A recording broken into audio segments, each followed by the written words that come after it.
Fala, povo santo, seja bem-vindo a mais um vídeo deste canal. Já chega logo dando like, se inscrevendo. Eu tenho uma palavra de Deus para compartilhar com você. Eu já estou pronto para deitar, mas eu tenho esse hábito de, antes de deitar, meditar um pouco nas escrituras. Até mesmo quando eu vou dormir, eu fico pensando em alguns versículos. Isso me ajuda a ter revelação, a pensar um pouco mais na palavra. E o Espírito Santo aproveita essas oportunidades para ministrar coisas ao meu coração. E eu tenho esse hábito, eu amo fazer isso, né? Mas eu queria compartilhar algo com você. Essa passagem ela está repetida em outros dois evangelhos, que fala sobre a tentação de Jesus. Existe uma coisa que eu tenho tomado para a minha vida e tem funcionado bastante. Eu tenho visto muito crescimento espiritual por conta disso que eu vou te falar. Se você é daqueles que deseja crescer espiritualmente, fica até o final para você pegar essa ferramenta e começar a praticar na sua vida. Primeiro ponto, falando sobre a tentação de Jesus, né? No capítulo 4, do verso 3 de Mateus, fala assim, ó: então o tentador, falando sobre o diabo. Então aqui é o primeiro ponto a deixar claro: o diabo é o tentador e não Deus.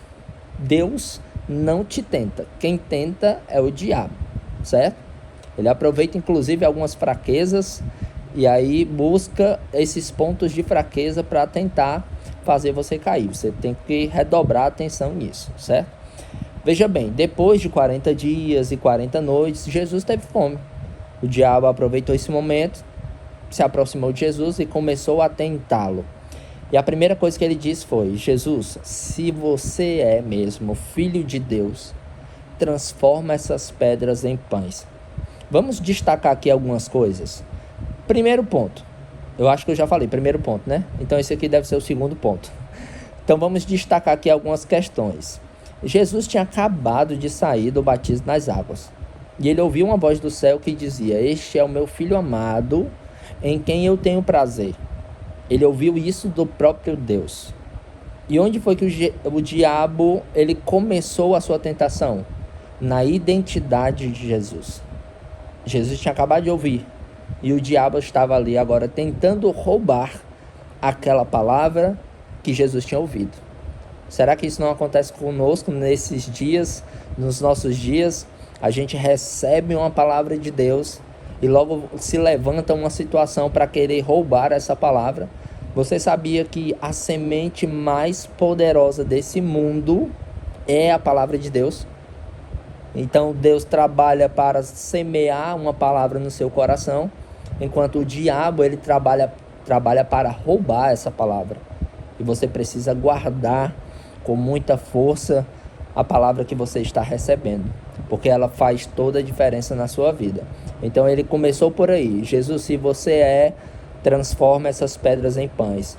Outra questão aqui a destacar é a consciência ou o entendimento que o diabo tinha de que Jesus era poderoso para fazer aquela pedra se transformar em pão.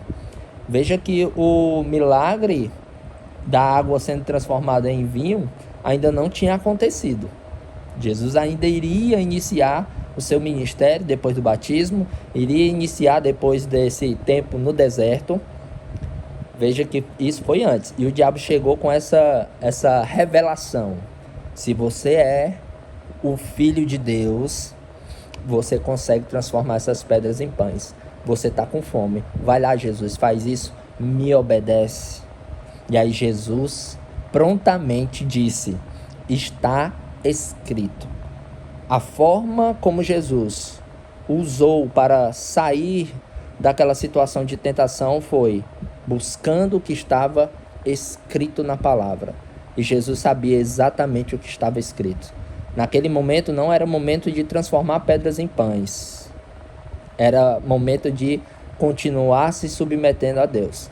E Jesus disse: não só de pão viverá o homem, mas de toda palavra que procede da boca de Deus. Veja que não é procedeu, é procede da boca de Deus. Jesus faz um paralelo aqui entre alimento natural e alimento espiritual. Naquele momento não era momento de se alimentar naturalmente. Principalmente porque o diabo veio colocar essa sugestão, aí que não era mesmo.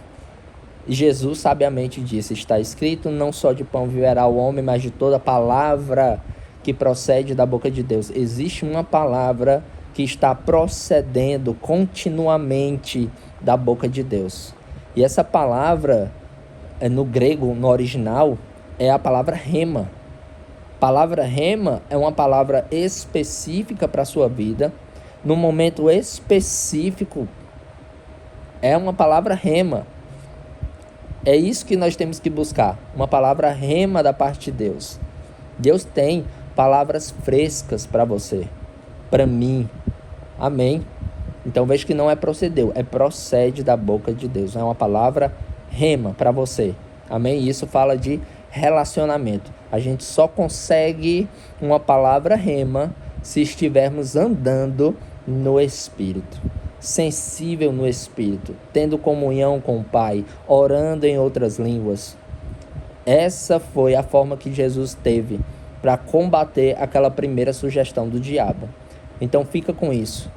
Nem só de pão, nem só de alimento físico, nem só das coisas naturais vive o homem. Eu diria mais, é o contrário, né? Primeiro o espiritual, depois o natural. O natural é reflexo do seu espiritual, de como você está por dentro. Amém? Então fica com essa palavra. Se você foi abençoado, comenta aqui embaixo e compartilha com alguém. Até o próximo vídeo.